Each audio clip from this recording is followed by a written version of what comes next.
lumabas si Alice Go na walang record sa immigration.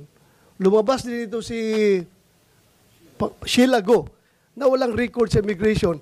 Baka magkasabay silang lumabas, Madam Chair. Baka pwede natin tanungin ito kung magkasama ba silang lumabas. At paano sila lumabas? Dahil wala kang record, di ba? Sheila Go, wala kang record paglabas. So, pwede namin malaman kung paano ka lumabas dito sa bansa? Yes. Pakisagot. Ms. Sheila, go. Opo. Tatanungin ko yung mga ahensya, yung teorya nila, paano kayo lahat ni Alice Go nakalabas. Pero tinatanong na rin kayo ngayon, baka pwede niyong simulang sagutin kung paano kayo nakalabas sa Pilipinas. Madam Chair, baka pwede niya tanggalin yung face mask niya. Pakitanggal yung SP face Pro mask Tem. para Maaari niyo bang tanggalin mask niyo, Ms. Sheila? Para klarong namin ikaw marinig.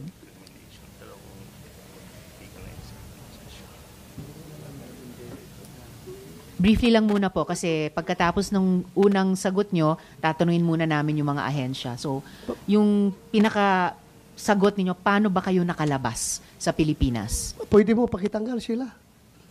Mababait naman kami lahat dito. Huwag ka mag-alala. Sige, paano ka lumabas? Sakay po kami ng boat. Ha? Ano po? Sasakay kami ng boat sa dagat. Boat? Sumakay kayo ng boat sa Saan? dagat. Saan kayo galing? Saan kayo sumakay? Hindi ko alam yung lugar. Pero dito lang sa Metro Opo. Manila, Luzon? Siguro. O pumunta kayo Mindanao? O doon kayo sumakay? Saan po yung Mindanao? Hindi ko alam. Hindi. Galing ka dito Manila. Paano kayo sumakay ng boat? Sumakay muna kayo ng eroplano o bus bago kayo sumakay ng boat? O Wala po. tell us the details. Dito Anyway, lang. establish naman talaga na hindi kayo dumaan sa immigration. Wala kayong immigration records. Pakishare na lang sa amin paano kayo lumabas para makorek namin yung mga sistema na yan. Dito lang po kasi galing kami sa bahay. Tapos Bahay. may sunto sa amin na isang sasakyan. Saan kayo Diretso dinala? Anong klaseng sasakyan? Van. Van. And then, saan nga kayo dinala? Hindi ko alam kung sa yung lugar. Siguro biyahe kami ng ilan oras. Hindi ko Mga ilang masabi. oras? Hindi ko matantaas yung matagal din. Araw kayong umalis, then gabi kayo dumating doon? Or araw kayong umalis, araw din dumating? Halos tapos ng dinner. Pero umalis kayo ng Manila, araw pa? Gabi. Gabi rin. So, umalis kayo ng gabi, and then dumating kayo doon. Hating gabi. So, isang buong araw kayo bumiyahe? Hindi po. Hindi siya isang buo araw. Kung siguro outer dinner, 7:08. Tapos ang lating namin hating gabi na po. So mga 5 hours by van. Tapos anong... Hindi ko sure kung tama pa kasi hindi ko maano sa oras po. Madam Chair, Tapos, just one more follow-up and then before SP Pro Tem. Anong klaseng boat yung sabi niyong boat na sinakyan niyo? Yung maliit na puti. Maliit na puti. SP Pro Tem? sino yung driver na sumundo sa'yo? Hindi ko kilala. Pati plate number na sasakyan, di mo alam. Hindi po. Ilan kayo ron sa van? Po? Ilan Ilan kayo daw sa kayo van? sa van? Tatlo po. Tatlo. Sino-sino? Kaming tatlo. Sino? Sinong tatlo? Si Alice tsaka si Wesley po. Idat, sabay pala kayo ni Alice, lumayas. Sabay kayo ni Alice, lumayas dito sa Pilipinas. Opo. Oh. At O, yun na. yung pagbiyahe nyo ni na Alice para umalis sa Pilipinas na bumiyahe kayo mga 5 oras, dumating ba kayo sa Pangasinan? Hindi po. Alam ko Pangasinan hindi. Hindi Pangasinan ang inabot nyo. Kasi ano siya Manila, tapos nampas pa eh. Hindi ko alam yung lugar. Nagpas kasi hindi pa ako ng kabisado. Pangasinan. Maybe Bataan? Hindi po. Papunta Manila po. Madam Sir, ilang oras kayo sa barko? Yung biyahe niyong barko? Diretso kayo Malaysia? Hindi From po. Pilipinas? Saan? May palit. Ha? May palit yung mas malaki pa. Ilang oras kayo nung malit na barko bago kayo lumipat sa malaking barko? Matagal din. Ilang oras? Ilang oras nga? Siguro hating gabi kaming sakay tapos halos umaga na. Umaga na. Tapos yung malaking barko, Pero hindi pa masyalo kita yung ano. yung malaking barko ano siya?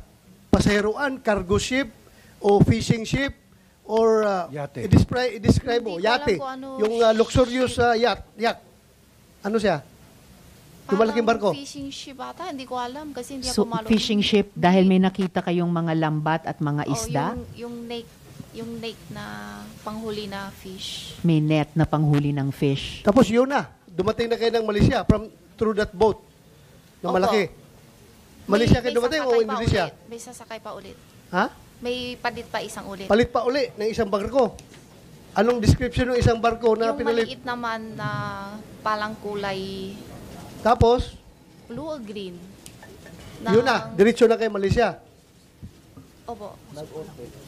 Miss Sheila at mga kasama, gusto ko lang i-reiterate yung order of questioning natin dito sa ating hearing. Siguradong babalikan namin ang pagtatanong sa inyo, Miss Sheila.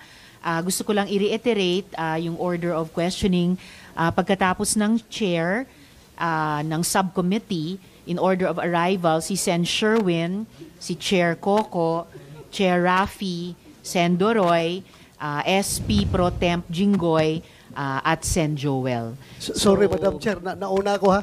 Okay, it's okay, Sen I Doroy. jumped the gun. Okay, Sorry, so sorry. babalikan po Madam natin Chair, yung pwede po order of bang questioning. i-clarify And Sen lang? Joel, yes, before we go back to just one the thing chair's that I'd like to question. clarify Yes, Sen Joel. from our resource person. Binanggit Yes, sorry, Sen Joel. Just before you ask your question to the... I'm not gonna ask question. Just It's before more of your... just to clarify what Okay, she said. just before your clarification, follow up lang dun sa tanong ko kanina, Miss Sheila, sabi nyo hindi Pangasinan ang inabot nyo. Sambales kaya? Hindi ko alam eh. Okay. Yung lugar kasi Alright, yung balikan kabisado na- sa buong Pilipinas po. Okay, balikan namin kayo mamaya. Sen Joel, Sheila, kasi kanina binanggit mo, magkakasama kayong tatlo, ni Wesley tsaka ni Alice, Po. dun sa bahay. Opo. So, magkakasama na kayo na pinuntahan noong van sa bahay. Saan tong bahay na ito? Sa farm po. Sa farm in Tarlac. Po.